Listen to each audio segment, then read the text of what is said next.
In business today, three things to know. First, a bruised McDonald's cooks up a turnaround recipe. Is it one that shareholders will stomach? Then, Fiorina is in. The former CEO of Hewlett-Packard will seek the Republican nomination for president. So will neurosurgeon Ben Carson. How these two big-name non-politicians could shake up the race. And Arise News wins an Emmy for its special on the Harlem Globetrotters.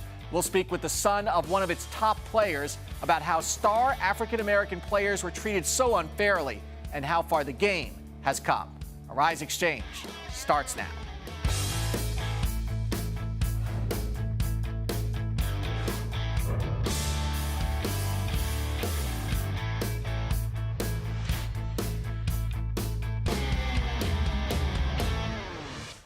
Hello, everyone. I'm Andrew Schmertz. We'll have the business news of the day in a moment. But first, one of the men believed to be responsible for a Texas shooting may have ties to ISIS.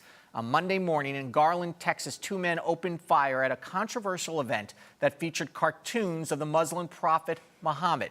Rise News correspondent Akhtar Khan brings us now up to date. Good afternoon, Akhtar. Thanks very much indeed, Andrew. Well, what we know so far from the FBI is that Elton Simpson is the man identified as the links with ISIS, and his roommate Nadir Sophie was just named by the FBI in the last hour or so. But let's just go back to Simpson. Simpson had links to ISIS. He tweeted that he was going to carry out the attack on the center here at on Sunday night at Garland in Texas, and he also had, if you like, the links that he tweeted about go back quite some time, because he does have form in terms of conviction for terrorism charges as back as 2007. But apparently then the judge said that the authorities failed to see there was any connection, that he was going to abscond to Somalia to join another terrorist organization. So he was given probation, but he was on the FBI terror watch list. And we do know from that, though, obviously, he and his roommate, as I said, was Nadir Sophie, both carried out the attacks, both men now dead. Okay, Akhtar, you'll have complete coverage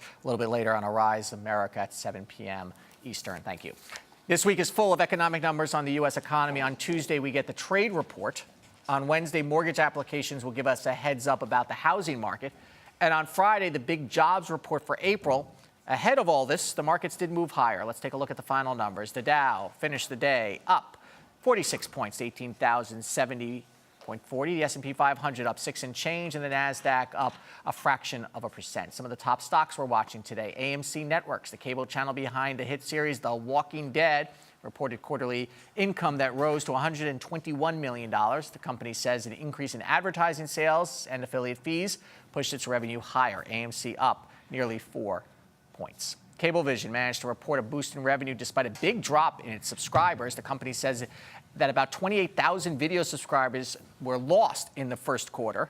That's more than the 14,000 that it lost a year earlier. This is a big deal for all cable companies as they are concerned about people cutting the cord and going elsewhere. Cablevision, CVC, up just a nickel. And less than 2 weeks after the deal with Time Warner Cable was put to bed, well, it was actually killed, Comcast reported a profit of just over $2 billion, or 81 cents a share, up from $1.87 billion, or 71 cents a year earlier. Comcast up 37 cents. And a look at commodities: gold up $13.50, oil down 21 cents. New orders for U.S. factory goods recorded its biggest increase in 8 months in March.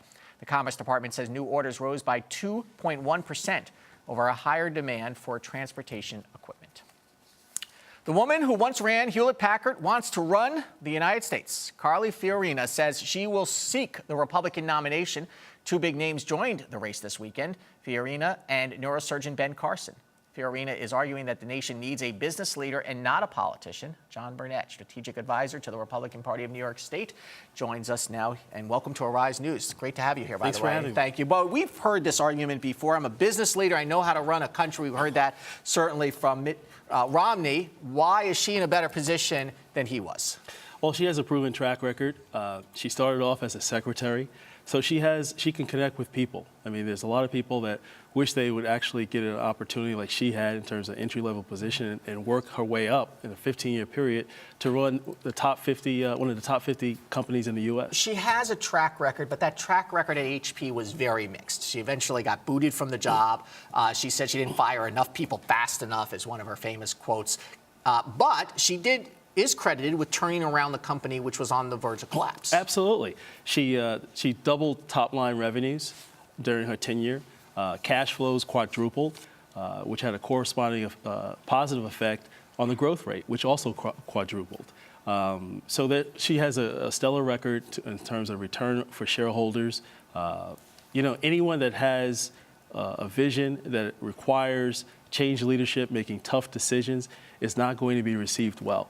But let's not forget her track record. She's done extremely well for HP. In fact, during her tenure, they registered on average 11 new patents per day. So that's innovation. And America needs innovation. America needs jobs. America needs to get back on track. Yeah, what does this mean for Hillary Clinton, for example? I mean, can we see a woman versus woman presidential race? That's likely. We'll see what happens. Do you like Carly's chances here, by the way? Absolutely. In fact, the thing is, we should not be looking to hire the most popular person. We should look at what the person brings to the table. Again, Carly brings a record of proven business results. And in fact, when we look at our debt rating in the U.S., it increased 80%. I think she has the financial wherewithal. The business acumen to make sure that we can get America back on track. But the hit's going to be she has no foreign policy experience. She has no legislative experience. She has no experience in government, and that the presidency is not an entry-level job. Well, I think when you look at it, when you look at Hillary's record, she was a senator for 8 years. She didn't pass one piece of legislation. And when we look at the fact of her foreign policy experience, she went on a grand tour to raise money for her own foundation. So I don't call that experience either. So when you look at a person that has proven results, I think Carly, as well as the other people that's in the race on the GOP side, have a fair chance. Where does she fit in as far as the party's overall philosophy on social issues, business issues, et cetera? Is she going to be an alternative to some of the social conservatives? I think she's definitely put her faith out there. She's a strong Christian. She comes from a strong Christian background. In fact, her husband Frank actually experienced a tough tragedy within their household, losing their daughter to breast cancer. So she definitely understands a lot of social issues and a lot of things that people need, everyday working people need. So I think she'll make a connection. Okay. John Burnett, thank you so Great, much. thank We'll you. have you back on as this election unfolds. Appreciate it. Fascinating. Thank you. Appreciate it. Coming up, a new jobs initiative from the president and how major U.S. companies are bringing jobs home from overseas. You're watching Arise Xchange.